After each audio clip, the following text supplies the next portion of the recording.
நேயர்கள் அனைவருக்கும் வணக்கம். வெண்முரசு காண்டீபம் அத்தியாயம் 6. மாலினி சுபகையை நோக்கி புன்னகைத்து கை நீட்டி, அருகே வாடி என்றாள். சுபகை கைகளை ஊன்றி உடலை அசைத்துச் சென்று அவள் அருகே அமர்ந்தாள். சுபகையின் தலையை தொட்டு வருடி, உன் உள்ளம் புரிகிறது, நீ அதன் பிறகு இளைய பாண்டவனை பார்த்தாயா என்றாள். அவள், இல்லை, அவர் என்னை அழைக்கவில்லை, சாளரங்களின் ஊடாக நான் அவரை பார்ப்பதுடன் அமைகிறேன் என்றாள். மாலினி, அவன் சென்று கொண்டிருக்கிறான், பாதைகள் பின்னிட்டபடியே உள்ளன.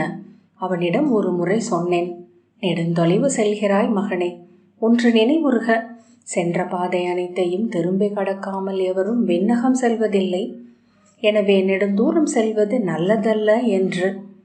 நான் செல்லவில்லை அன்னையே, துரத்தப்படுகிறேன் என்றான். எதனால் என்று நான் கேட்டேன். 100 அர்ஜுனர்களால் வில்லும் கதாயுதமும் வாளும் வேலும் ஏந்தி துரத்தப்படுகிறேன், ஒரு கணம் கூட நிற்க எனக்கு நேரமில்லை என்றாள். மாலினி சொன்னாள், நீ செல்லும் விரைவில் எவற்றையெல்லாம் உதிர்த்துவிட்டு செல்கிறாய் என்று அறிவாயா என்றேன். ஆம் அன்னையே, இவ்விரைவினால் என் கையில் எதுவும் ஒரு கணத்திற்கு மேல் நிற்பதில்லை. நறுமணம் வீசும் அரிய மலர்கள், ஒளிர் மணிகள், இன்சுவை பொருட்கள் ஒவ்வொன்றும் வந்து தொட்டு எழுந்து பறந்து செல்கின்றன. நான் முன்விரைகிறேனா, அடியற்ற பாதாளம் நோக்கி குப்புற விழுகிறேனோ என்று ஐயம் கொண்டிருக்கிறேன் என்றான். அதற்கு மேல் ஒன்றும் சொல்ல எனக்கும் கூடவில்லை. சுபகை பெருமூச்சு விட்டாள். மாலினி, அவன் இங்கு வருவதே களியாடுவதற்காகத்தான். எனவே அரசியலோ உறவு சிடுக்குகளோ எதுவும் எங்கள் பேசு பொருளாக அமைவதில்லை என்றாள். சுபகை, அந்த விரைவே அவரை மாவீரராக்குகிறது என்றாள். இதை நான் பலமுறை எண்ணி இருக்கிறேன் என்றாள் மாலினி. வரலாற்றை ஆக்கும் மாமனிதர்களின் இயக்க நெறி ஒன்றே. அவர்கள் தங்களை ஆடிப்பாவைகள் போல ஒன்றிலிருந்து பல்லாயிரமாக பெருக்கிக் கொள்ள வேண்டும். ஒரே தருணத்தில் 1000 இடங்களில் 1000 வாழ்வுகளை வாழ்ந்தாக வேண்டும். ஒற்றை மனிதர் ஒரு படையாக, சமூகமாக, நாடாக ஆவது அவ்வாறுதான். ஆனால் அவ்வாறு சிதறி பறந்து நிறைந்த பின் ஒரு புள்ளியில் மீண்டும் தங்களை தொகுக்க முடியாமல் ஆகிறார்கள் என்றாள் மாலினி. அவர்கள் சென்று சேரும் இருள் அதுதான். அவ்விருளில் நின்று ஏங்குகிறார்கள். ஒவ்வொன்றாய் எண்ணி எண்ணி இது அல்ல இது அல்ல என்று தவிர்த்து நான் யார் என்று வினவி விடையற்று துயருற்று மறைகிறார்கள். அவர்களை மண்ணில் இருந்து அள்ளி எடுத்து வரலாற்றின் கோபுர உச்சியில் பொற்கலன்களில் மேல் நிறுத்தும் தெய்வங்கள் ஒருவரை ஒருவர் நோக்கி புன்னகைத்துக் கொள்கின்றன. அவள் என்ன சொல்கிறாள் என்பது சுபகைக்கு புரியவில்லை. நீ இங்கிரு, அவன் மீண்டும் வருவான் என்றாள் மாலினி. இல்லை அன்னையே, இனி ஒருபோதும் அவர் முன் நான் சென்று நிற்க மாட்டேன் என்று சுபகை சொன்னாள். ஏன் என்றாள் மாலினி. இவ்வுடல் அல்ல நான். அன்று அவருக்கு நான் அளித்த உடலும் அல்ல இது. இதை நோக்கி என்னை அறியாது அவர் உதறிச் சென்றால் பின்பு நான் வாழ்வதில் பொருள் இல்லை. அவர் இங்கு வந்தால் அவரை அஞ்சி இக்குடில்களில் எங்கோ ஒன்றில் ஒளிந்து கொள்வேன், அல்லது காட்டுக்குள் சென்று விடுவேன். மாலினி நகைத்து, ஆனால் நான் அவன் உன்னை இவ்வுடலில் பார்க்க வேண்டும் என்று விழைகிறேன். அன்று அவன் கண்ட அந்த எயினியை இவ்வுடலில் மீண்டும் அவனால் காண முடிந்தால் மட்டுமே அன்று அவன் எதையாவது பெற்றிருக்கிறான் என்று பொருள் என்றாள். சுபகை, இல்லை, ஆண்கள் பெண்களின் ஆன்மாவை கூட உடல் வழியாகத்தான் அறிகிறார்கள் என்று சொல்லி கேட்டிருக்கிறேன் என்றாள். மாலினி, அது சூதர்களின் பொய். விராட புராணம் உடல் அவர்கள் உள்ளே வருவதற்கான பாலம் என்கிறது. உடல் வழியாக வந்து உடலுக்கு அப்பால் உள்ளதை அறிபவனே உண்மையில் அறிபவன் என்றாள். இல்லை அன்னையே, ஆண்கள் எதையும் அறிய முடியாது என்றாள் சுபகை. மாலினி, உன் கண்களில் வைரமுனை போல ஒளிவிடும் அச்சிரிப்பை நிகழ்த்தும் ஒன்று உன் ஆழத்தில் உள்ளது. அதை அவன் அறிகிறானா என்று பார்க்க விழைகிறேன் என்றாள். சுபகை, என்னை வற்புறுத்தாதீர்கள் அன்னையே என்று சொல்லி கைகளில் முகத்தை புதைத்து கொண்டாள். இதோ பார் என மாலினி ஏதோ சொல்ல வர, வேண்டாம் என சுபகை தன்னை குறுக்கி கொண்டாள். முஷ்ணை சுஜயனுடன் உள்ளே வந்தாள். அவன் கையில் ஒரு நீண்ட ஈச்ச ஓலையை வாழ் போல ஏந்தி இருந்தான். மார்பில் எச்சில் வழிந்திருந்தது. அன்னையே, இங்கு இளைய பாண்டவர் எப்போது வருவார் என்றான். அவன் கேட்டதை மாலினி செவி கொள்ளவில்லை என்று அறிந்து இடையில் இருந்து இழிந்து ஓடி வந்து அவள் மடியில் ஏறி நின்று அவள் கன்னத்தை பிடித்து திருப்பி, அர்ஜுனர் எப்போது வருவார்? நான் அவரிடம் விற்போரிடுவேன் என்றான். போரிடலாம். இப்புவியில் இன்று வாழும் வெல்லவர் அனைவரும் கொண்டிருக்கும் விளைவு அவனுடன் போரிடுவதுதான் என்றாள் மாலினி. அவனை வெல்வதை கனவு கொண்டுதான் பெண்களும் இங்கு வாழ்கிறார்கள். உண்மையில் அவ்விளைவுகள் வழியாகவே வெற்றி கொள்ள முடியாத ஆற்றல் கொண்டவனாக அவன் ஆகிறான் என்றாள் மாலினி. முஷ்ணை, இங்கு தங்களுடன் தங்கி அவர் கதைகளை கேட்டு இவர் வளர்வார் என்றால் அச்சம் நீங்கி அவரை போல ஆண்மகனாவார் என்று நிமித்திகர்கள் சொன்னார்கள் என்றாள். மாலினி நகைத்து, ஆம், பார்ப்போம் என்றாள். சுபகை எழுந்து சுஜயனை வா என்று கை நீட்டினாள். மாட்டேன் என்று அவன் மாலினியின் தோள்களை பற்றி கொண்டான். எனக்கு கதை சொல்லுங்கள், 7 குதிரைகளின் கதை என்றான். அதென்ன 7 குதிரைகள் என்றாள் மாலினி. சுஜயன், 7 குதிரைகளின் மேல் கந்தர்வர்கள் போய் பாம்புகளை துரத்தி என்று சொன்ன பிறகு என்ன சொல்ல வந்தோம் என்பது தனக்கே தெரியாமல் இருப்பதை உணர்ந்து மாலினியை பார்த்து, நீங்கள் சொல்லுங்கள் என்றான். எந்த உலகில் வாழ்கிறார் என்பதே தெரியாமல் இருக்கிறார். சொல்லோடு சொல் தொடுவதில்லை. நாம் சொல்லும் எதுவும் இவருக்குள் சென்று சேர்வதில்லை. எதை பார்க்கிறார், எங்கிருந்து காட்சிகளை பெறுகிறார் என்று எண்ணி எண்ணி வியந்திருக்கிறேன். சில சமயம் உண்மையிலேயே நாம் அறியாத தெய்வங்களும் தேவர்களும் இவரிடம் வந்து விளையாடுகின்றனவா என்று எண்ணி இருக்கிறேன். வைர விழிகள் கொண்ட பாதாள நாகங்களையும் தேனீச் சிறகுகள் கொண்ட கந்தர்வர்களையும் இவர் விவரிக்கும் போது ஒரு எளிய குழந்தையின் உள்ளத்தில் தோன்றுபவை அல்ல இவை என்றே படுகிறது என்றாள் சுபகை. சில சமயம் நான் துயிலும் போது என் கனவுகளிலும் அவ்வுருவங்கள் எழுகின்றன. விண்ணிலும் மண்ணுக்கு அடியிலும் நம்மை சூழ்ந்துள்ள ஒளி இருள் உலகங்களில் இருந்து அவை எழுந்து வருவன என்று தோன்றுகிறது. மாலினி, இளவயதில் அவனும் இப்படித்தான் இருந்தான். உருவிய வாளுடன் 14 உலகங்களிலும் அலைந்து கொண்டிருந்தான் என்றாள். அவரது வீர கதைகளில் அவர் வென்ற மானுடரை விட கந்தர்வர்களும் தேவர்களும் தான் மிகுதி என்றாள். மரக்கோப்பையுடன் உள்ளே வந்த சரபை. முஷ்ணை, பார்த்தர் என்னும் மானுடர்களை அதிகம் களத்தில் சந்திக்கவில்லை. வெற்றி கதைகள் அனைத்திலுமே எதிரி விண்ணில் உலவுபவராகவே உள்ளார் என்றாள். சரபை, சூதர்களுக்கு என்ன, எதையும் சொல்லலாம் என்றாள். மாலினி, சில வருடங்களுக்கு முன் இங்கு வந்த ஒரு சூதர் கதை சொன்னார் என்றாள். இளைய பாண்டவர் தன் உடல் விழிகளாலேயே 7 விண்ணுலகங்களையும் 7 அடி உலகங்களையும் பார்க்க முடியும். அங்கிருந்து எழுந்து இம்மண்ணில் உலவும் ஒவ்வொன்றையும் விழி தொட்டு உரையாட முடியும். அதற்கு சாசுஷி மந்திரம் என்று பெயர். அதை காஷ்யப பிரஜாபதி முனி என்ற மனைவியில் பெற்றெடுத்த சித்திரரதன் அவருக்கு அளித்தான் என்றாள். சுஜயன் அவள் கன்னத்தை பிடித்து திருப்பி, என்ன மந்திரம் என்றான். சாசுஷி மந்திரம். அதை அடைந்தால் உன் கண்களுக்கு தேவர்களும் கந்தர்வர்களும் தெரிவார்கள், தெய்வங்களும் தெரிவார்கள். அந்த மந்திரம் எங்கே கிடைக்கும் என்றான் சுஜயன். சொல்கிறேன் என்றாள் மாலினி. விண்வெளியில் முடிவிலா தொலைவுக்கு ஒளி நீர் தீற்றலென விரிந்து கிடந்த மரிசி பிரம்மனின் கனிவு உரு கொண்ட மைந்தன். அக்கனவில் உரிய ஞானம் சொட்டிய தவ மைந்தன் காஷ்யப பிரஜாபதி. அவர் அரிஷ்டை என்னும் துணைவியை மணந்து பெற்ற மைந்தர்கள் கந்தர்வர்கள் எனப்படுகிறார்கள். 7 வகை விண்வாழ் தேவர்களில் கந்தர்வர்கள் அழகுருவானவர்கள். மலர்களில் புலரியின் நாள் கதிர் தொட்டு எழுவதற்கு முன்பே எழும் வண்ண ஒளி அவர்களுடையது. நீரில் இரவிலும் ஏஞ்சும் பளபளப்பு அவர்களுடையது. விண்ணில் முகில்களுக்கு அப்பால் உள்ளது அவர்களின் பெருநகரம். அங்கிருந்து சிலந்திப்பட்ட நூல்களால் ஆன படிகளில் இறங்கி மண்ணுக்கு வருகிறார்கள் அவர்கள். கண்ணில் படும் முதல் பறவையின் சிறகுகளை தாங்கள் பெற்றுக்கொள்கிறார்கள். கிளிகளாக, சிட்டுக்களாக, தட்டார பூச்சிகளாக, வண்ணத்து பூச்சிகளாக மண்ணில் பரவி பறந்தலைகிறார்கள். நீர்ப்பரப்பின் மேல் தன் உருவை தொட்டு தொட்டு விளையாடும் வண்ணத்து பூச்சிகளை பார்த்ததுண்டா? அவை கந்தர்வர்கள். இலை நுனிகளில் அமர்ந்து ஊசலாடி மகிழும் தட்டார பூச்சிகளே கந்தர்வர்கள் என்று அறிக. இறை தேடாது விண்ணின் ஒளி வெள்ளத்தில் விழுந்தெழுந்து குமிழியிட்டு மகிழும் சிட்டுக்கள் கரவுரு கொண்ட கந்தர்வர்கள்தான். விண்ணிலும் மண்ணிலும் மகிழ்பவை அன்றி பிறிது எதையும் அறியாது வாழும் இறைச்சொல் அளிக்கப்பட்டவர்கள் அவர்கள். பேருரு கொண்டு போர் புரியும் மகிமையும் நுண்ணுரு கொண்டு மலர் பொடிகளுடன் கலந்து காற்றில் பறக்கும் அணிமையும் அவர்களின் கலைகள். முகில் பீலியின் எடையின்மை கொள்ளும் இலகிமையும் வாயுதேவனும் சலிக்கும் பேரெடை கொள்ளும் கரிமையும் அவர்களின் திறன்களே.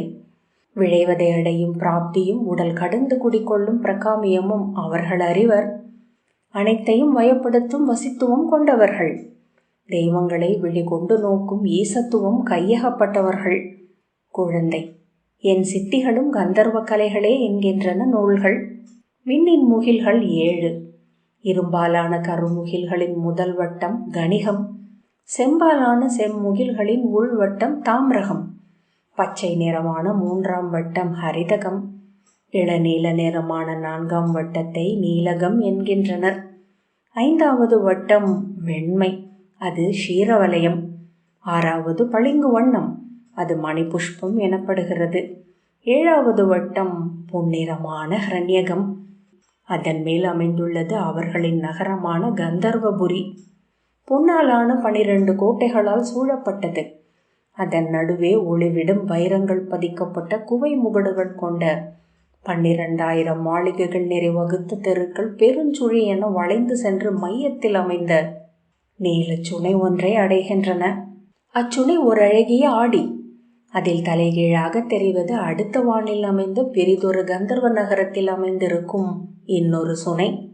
2 சுனைகளுக்கும் நடுவே விழியறிய முடியாத வெட்டவெளி உள்ளது. அச்சுனை அருகே கந்தர்வர்கள் செல்வதில்லை. சுழற்பாதை 108 வளைவுகள் கொண்டது.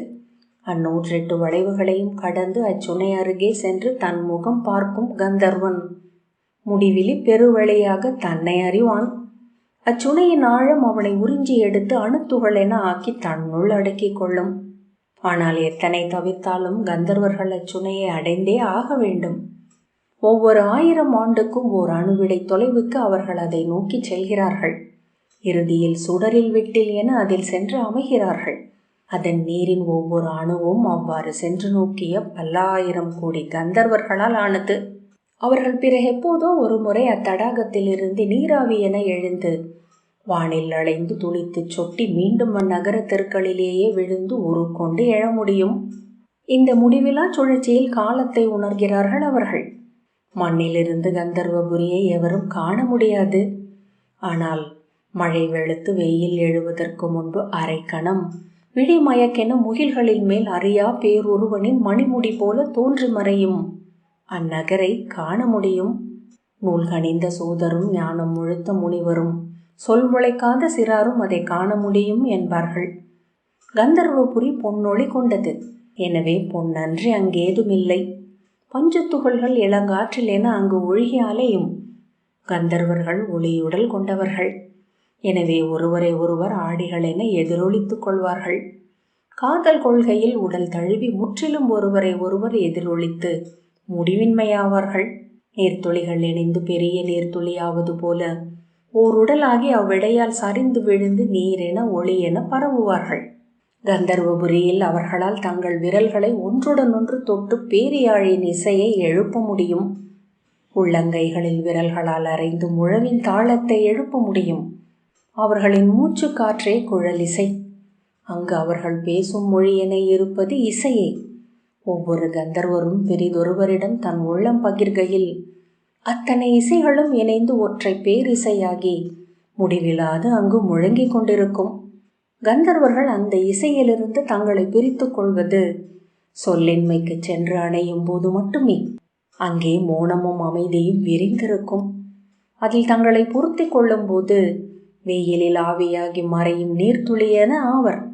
இறுதி கணத்தில் திரும்பிய நகரை ஆளும் அப்பேரிசை என்பது ஒரு சிறு நரம்பை விண்விரல் ஒன்று தொட்டு செல்லும் இசைத்துளி மட்டுமே என்று உணர்ந்து திகைப்பர். கந்தர்வ நகரத்தில் காற்றில்லை. அவர்களுக்கு மூச்சும் இல்லை. அங்கு திரைச்சீலைகளையும் மலர்களையும் முகில்களையும் அவர்களின் எண்ணங்களே அசைக்கின்றன. உவகை கொண்டவன் அருகே மலர்குவைகள் நடனமிடுகின்றன. காதல் கொண்ட கந்தர்வ பெண்ணின் அருகே திரைச்சேலைகள் நாணி நெளிகின்றன. சினம் கொண்டவனை சுற்றி இலைகள் கொந்தளிக்கின்றன. கந்தர்வர்கள் உணவு உண்பதில்லை. கந்தர்வபுரியில் மலரும் மலர்களின் தேனை மட்டுமே அருந்துகிறார்கள். அங்குள்ள பெரும் மலர் சோலைகளில் பல்லாயிரம் இதழ் கொண்ட தாமரைகள் மலர்ந்து இதழ் ஒளி கொண்டு குளிர்ந்திருக்கின்றன. பசி கொண்ட கந்தர்வன் தனக்குரிய மலரை தேடிச் சென்று அதை சுற்றி பறந்து தன் உள்ளத்தின் இனிய நுண்மைகளை ஒவ்வொன்றாக எடுத்து இசையாக்கி அதை சூழ வேண்டும். அவ்விசை கேட்டு கனிந்து அமுதூற்று என ஆகி அம்மலர் சொட்டத் தொடங்குகையில் இரு கைகளாலும் குவித்து அத்தேனை அவன் அருந்த வேண்டும். 100 ஆண்டுகளுக்கு ஒரு முறை அவ்வமுதை அருந்தாத கந்தர்வன் தன் உடல் எடை கொண்டபடியே இருப்பதை உணர்வான். அவன் ஆடி எதிரொலிக்கும் ஒளி என பரந்தலைய முடியாமலாவான். ஈரம் கொண்ட பஞ்சு துகளென கந்தர்வபுரியின் தரை நோக்கி அழுந்துவான். கை நீட்டி அவன் பற்றி கொள்ள துடிக்கும் ஒவ்வொன்றும் பொருள் அல்ல, வெறும் ஒளி தோற்றமே என அறிவான். மாளிகை விளிம்புகள், தூண்கள், மரங்கள் அனைத்தும் அவனை கைவிடும். அவன் விரும்பிய தோழனும் தோழியரும் அவனை அள்ளிப்பற்ற முயல்கையில் தாங்கள் புகைவடிவானவர்கள் என்று உணர்வார்கள்.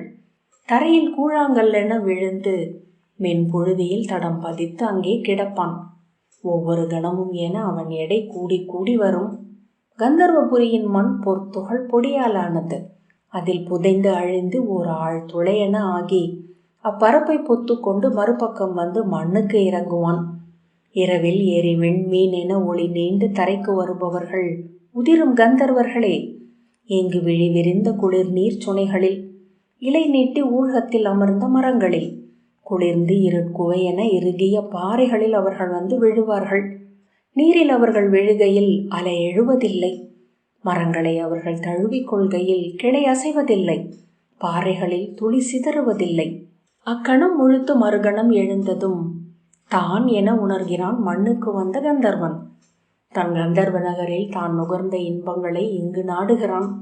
அவன் விரல்களும் உடலும் மூச்சும் இசை எழுப்பாமலாகின்றன. எனவே மானுட நகரங்களுக்குள் புகுந்து இங்குள்ள சூதர்கள் வைத்திருக்கும் யாழ்களையும் முழவுகளையும் குழல்களையும் கண்டு இங்குள்ள இசையை கற்கிறான். அள்ளி வட்டங்களில் யாழை மீட்டுகிறான். மூங்கில்களில் குழல் ஊதுகிறான். நெற்றுகளில் பறை மீட்டுகிறான். மலர்பொடிகளையும் இன்னறவையும் வண்ணத்து பூச்சிகளுடன் சேர்ந்து பறந்து மாந்துகிறான். அலை நீர் பரப்பில் தன் முகத்தை மீள மீள நோக்கி மகிழ்கிறான். 1000 பல்லாயிரம் ஆண்டுகள் இங்கு அவன் செய்யும் தவம் என்பது இழந்தவற்றை மீட்க முயல்வதே. கதிரெழும் முதற் பொன்னொளியில் முகில்களில் எழும் கந்தர்வ நகரியை நோக்கி இலை நுனிகளில் ஒளி வெளிகளை பதித்து படபடத்து ஏங்குகிறான். அந்தி இருண்டு அடங்குகையில் செங்கடல் குவையென தோன்றி மறையும் தன் நகர் கண்டு தனிப்பறவையின் குரலில் விம்மி அழுது அமைகிறான். நிலவெழுகையில் காட்டை தன்மேல் எதிரொலிக்கும் ஆடிப்பரப்பென உடல் கொண்டு எழுகிறான். குளிர் என ஆகிய இலைப்பரப்புகளை நனைக்கிறான். நிலவு நீராடும் சுனைகளில் தானும் இறங்கி திளைக்கிறான். இளையோனே, மண்ணில் உள்ள தூயவை அனைத்தையும் அவன் அறிந்து நிறைகையில் அவன் உடல் எடையற்றதாகிறது. இனிய மலர் தேனால், புலரி அந்தியின் பொன் வண்ணங்களால், அகம் நிறைக்கும் இசையால், கனிந்த காதலால், காதல் முழுத்த காம களியாட்டத்தால் தன்னுள் இனிமை நிறைத்து தன் எடையை இழக்கிறான். பட்டுச்சரடால் கால் கட்டப்பட்ட பறவை போல் இங்கு இறகு படபடத்து கொண்டிருக்கும் கந்தர்வனை அறுத்து விடுதலை செய்வது ஒன்றே. அவன் அறிந்த இனிமைகள் அனைத்தையும் ஒன்றென திரட்டி முழுமைப்படுத்தும் ஒரு மெய் ஞானம். அதை அறிந்த கணமே முற்றிலும் எடை இழந்து அவன் வானேறத் தொடங்குகிறான். 7 முகில் அடுக்குகளை கடந்து கன்யவதி என்னும் தன் கந்தர்வ நகரத்தில் அடிமணலில் சென்று ஒட்டுகிறான். விதை என அங்கு உறங்கி முளையென விழிப்பு கொண்டு தளிரென அந்நகர தெரு ஒன்றில் முளைத்தெழுகிறான். அங்கு தான் மறந்து வந்த அனைத்தையும் மீண்டும் கண்டடைகிறான். காண்டீபம் 6வது அத்தியாயம் இத்துடன் நிறைவு பெற்றது.